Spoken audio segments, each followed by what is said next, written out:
What's up? What's happening? Obviously, I am not Reverend Melissa. Reverend Melissa's on location. She's actually traveling right now. So what we decided to do is a best of slash throwback series. So what we're doing is showing her spiritual partnership series. And I got to tell you, this is going to be a treat for you, I think, because this is pre New Thought Media Network. So no splashy intros, no well lit shots. This is just at home with a cell phone. So, and it's a testament, by the way, to doing the work, because this was Reverend Melissa doing the show every day on her own with just her cell phone, just posting it to Facebook. And then that garnered the attention of New Thought Media Network, and one thing led to the next, and here we are. So I love this series. A lot of people did, because it talks about a different way of thinking about relationships, a different way of thinking about soulmates, a different way of thinking about the relationship you want to have. So, without further ado, I'm going to play the first episode of Rev Mel's Spiritual Partnership series. And stay tuned.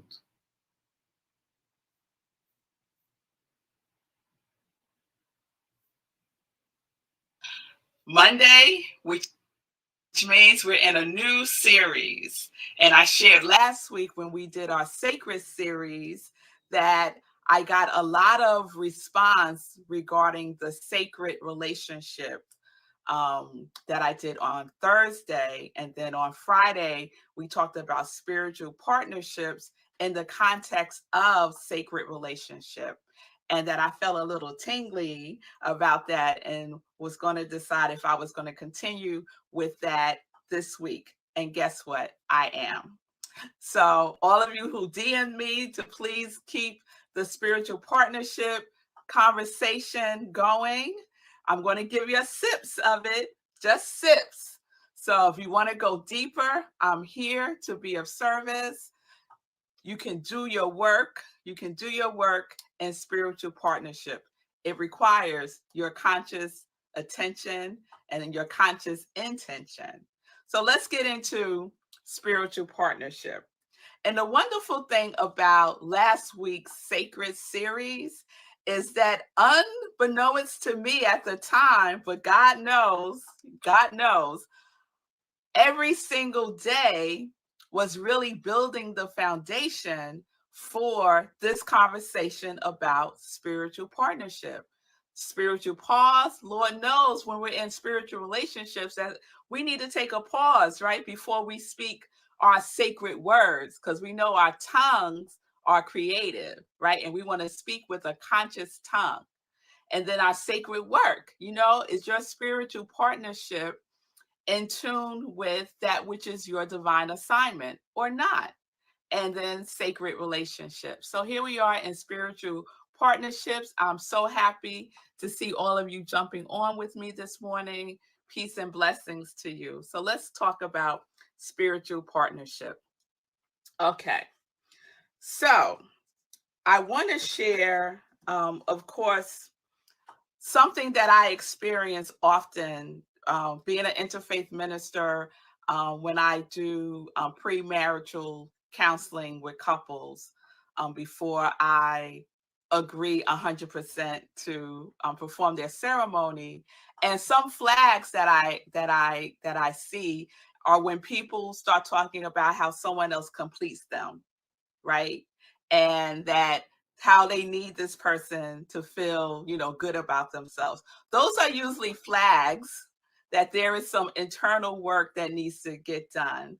And they're bringing that relationship in, they're bringing that unrealistic expectation into their marriage if you think that someone else is completing you. Because the truth is that we are already complete, that we are already whole, but that might not be your personal reality.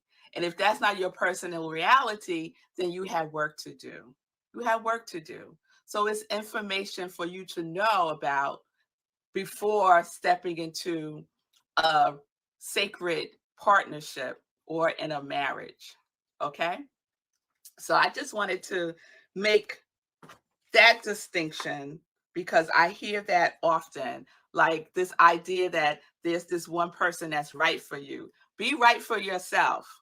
Be right for yourself. And when you're right for yourself, you will attract that which is right for you, right? Because we're magnetizing that which we are. We're magnetizing that which we are. So get yourself right, and you'll attract that which reflects where you are in consciousness. Okay, so spiritual partnership. So I want to read from Seed of the Soul, Gary Zukov. I read from this book on Friday. If you are interested in exploring yourself and exploring consciousness and exploring what we're doing here, this is a great book to guide you through that. It's like, it's so wonderful. I said it's part of my top 3 books, and it is. So this is what Gary has to say about spiritual partnerships. The underlying premise of a spiritual partnership is a sacred commitment between the partners to assist each other's spiritual growth. So we talked about that on Friday, right? Spiritual partnership is a commitment to each other's spiritual growth. Spiritual partners recognize their equality. So it's not about someone completing me, it's about equality, right? Spiritual partners are able to distinguish personality from soul, and therefore they are able to discuss the dynamics between them, their interactions on a less emotionally bound ground than husbands and wives. So we're going to talk about that in a minute. That ground does not exist within the consciousness of marriage. It exists only within the consciousness of spiritual partnership, because spiritual partners are able to see clearly that there is a deeper, spiritual partners are able to see clearly that there is indeed a deeper reason why they are together. And that reason has to do with the evolution of their souls, the evolution of their soul.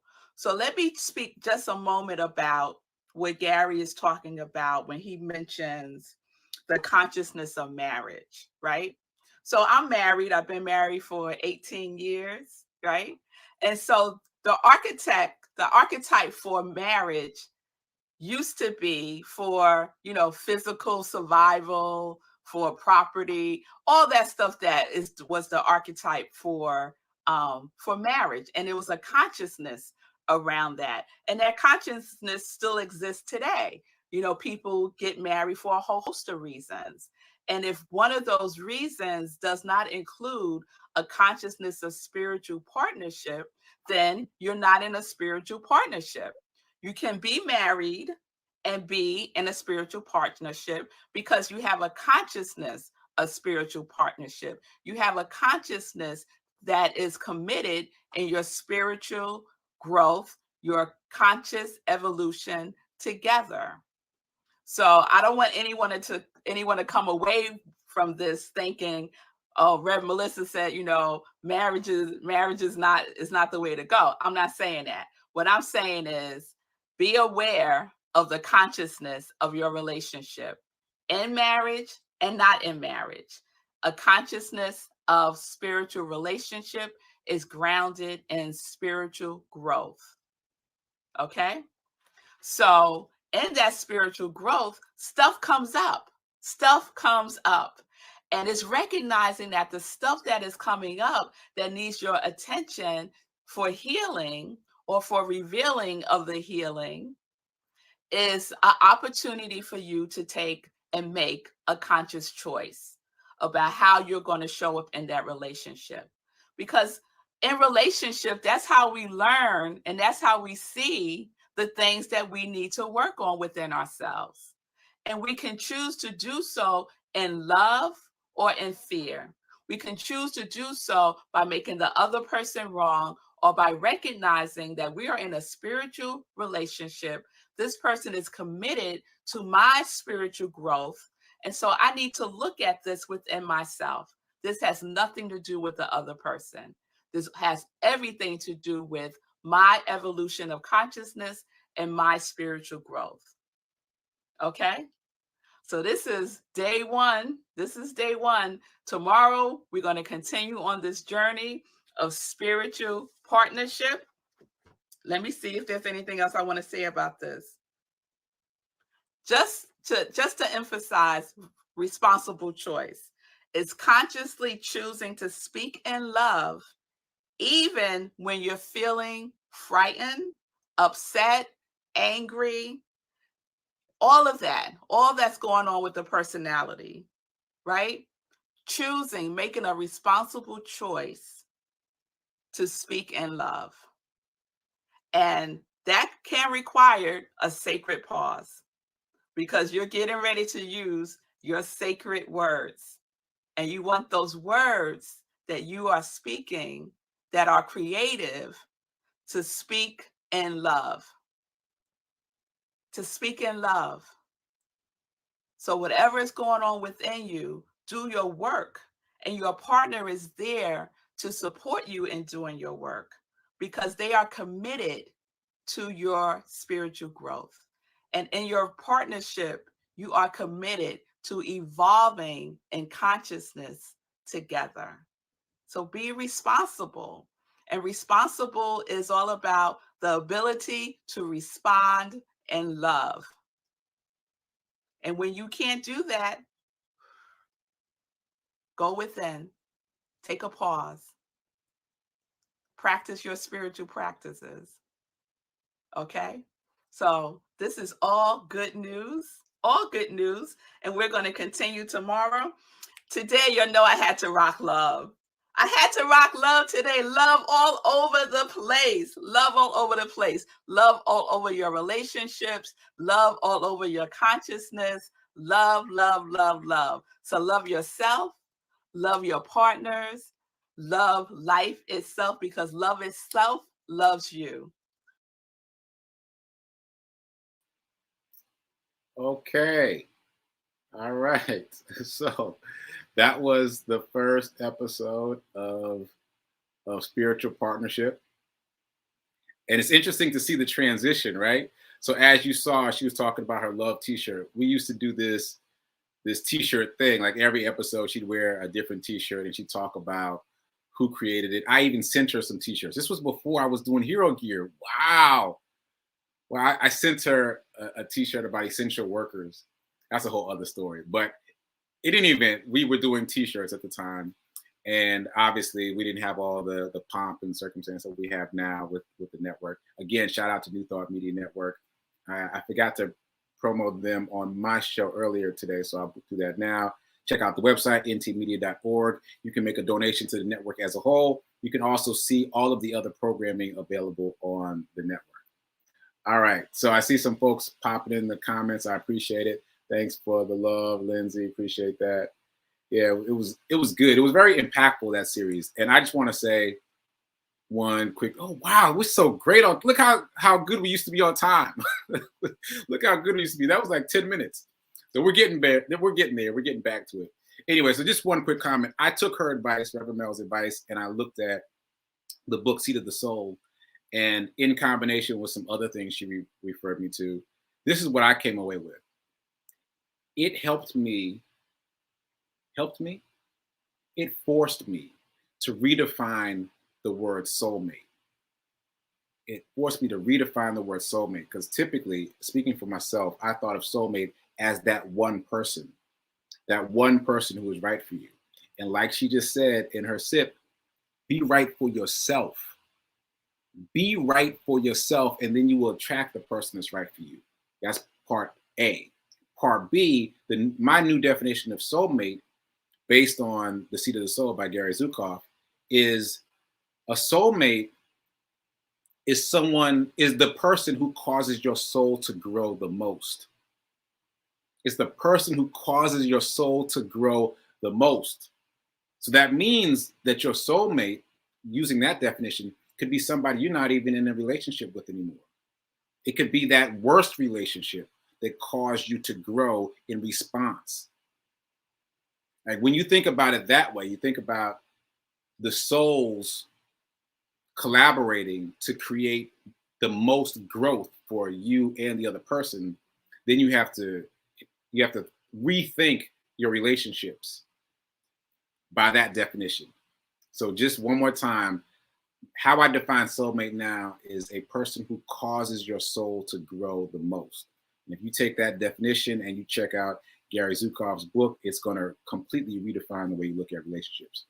All right, so we're going to be doing this all week. We're going to be doing the spiritual partnership all week. So stay tuned for tomorrow. We'll be doing the next episode 2 of the spiritual partnership.